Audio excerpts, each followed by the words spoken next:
What is an essential question? Often they are an expected element in instructional frameworks such as Understanding by Design, UBD, or others. But why? Essential questions help make a unit more inquiry-based. They ensure that the unit is intellectually engaging. They help teachers clarify and prioritize standards. They provide transparency for our students. They help our students make connections, and they help teachers make meaningful, differentiated instruction. So how do we determine what students need to know and be able to do? We have to begin by unpacking the standards, and that's the first step to help us develop essential questions. So we're going to look at what essential questions are and the traits that they have, and then how do you begin to think about writing one? Let's start off by examining these essential questions and try to determine the distinguishing characteristics. What traits do the essential questions have in common, and how do they differ from the other questions? Let's take a look. Begin thinking about, as you look at these, if a colleague were to ask you, what is an essential question? What makes one? What kinds of things would you tell them? So jot down your ideas that you might share with a colleague about what makes these questions essential and what makes these other questions not essential.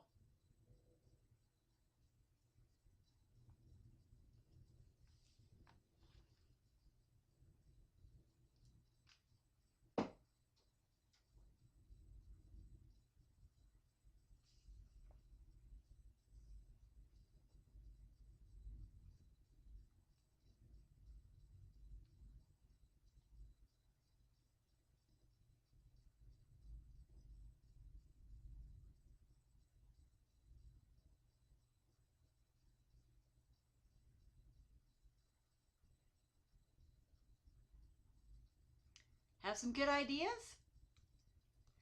Let's take a look at a few more.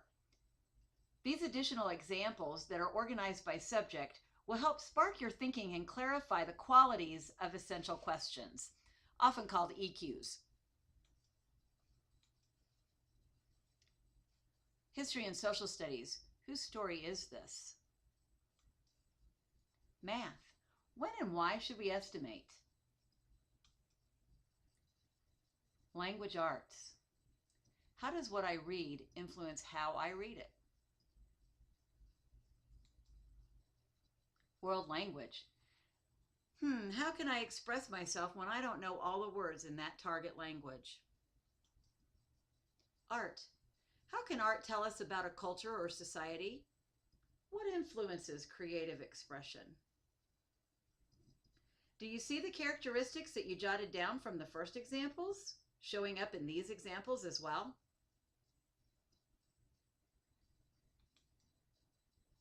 According to Wiggins and McTighe, essential questions are open-ended. They're thought-provoking. They spark higher order thinking, such as analysis.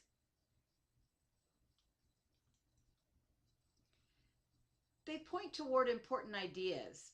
We can transfer them to other areas. Remember, I said that essential questions often help our students make connections. They might raise additional questions and spark student curiosity. This helps them create an inquiry kind of mood to a lesson. They recur over time. We can revisit them again and again and again. Let's take a little quiz. I want you to look at these questions and determine, do you think they're essential or not? In what year was the Battle of Hastings fought? Essential or not? Jot down your thought. How do effective writers hook and hold their readers? Essential or not? Is biology destiny? Essential or not? Onomatopoeia, what's up with that? Essential or not? What examples of animals adapting to their environments? Essential or not? What are the limits of arithmetic? Essential or not? Take a minute to jot down your thoughts.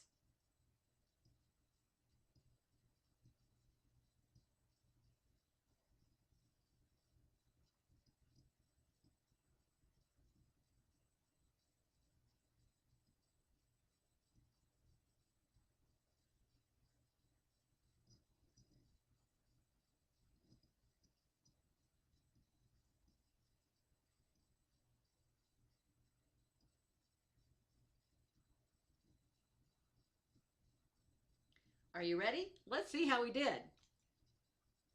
Essential or not? In what year was the Battle of Hastings? This is not an essential question. How do effective writers hook and hold their readers? This is an essential question. It's very thought-provoking. It has us thinking of multiple ways that writers hold and hook their readers when they begin a story or an idea.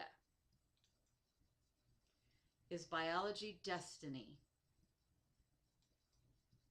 Again, yes, this is an essential question. Very thought-provoking, leads us to think of other things, helps us make connections to environment, other things that we know about biology.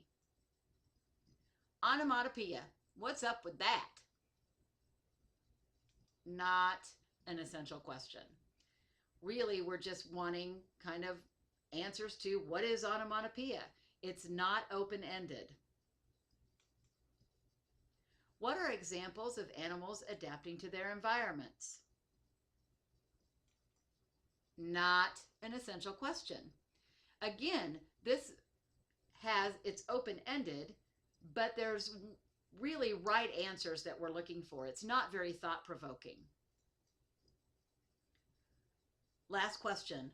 What are the limits of arithmetic? Yes, this is an essential question. Very thought-provoking. How is arithmetic limited? That was the thing that I thought of. What do you mean there's limits to it? I don't get that. What's that all about? It makes me want to ask more questions. So it's definitely an essential question. So how do we write an essential question? We begin by unpacking the standards. We look at the concepts that are embedded in the standards. We look to the nouns to help us identify those. We look to the verbs to help us identify what students are going to have to do with that knowledge. What skills are they going to have to use? How do we figure that all out?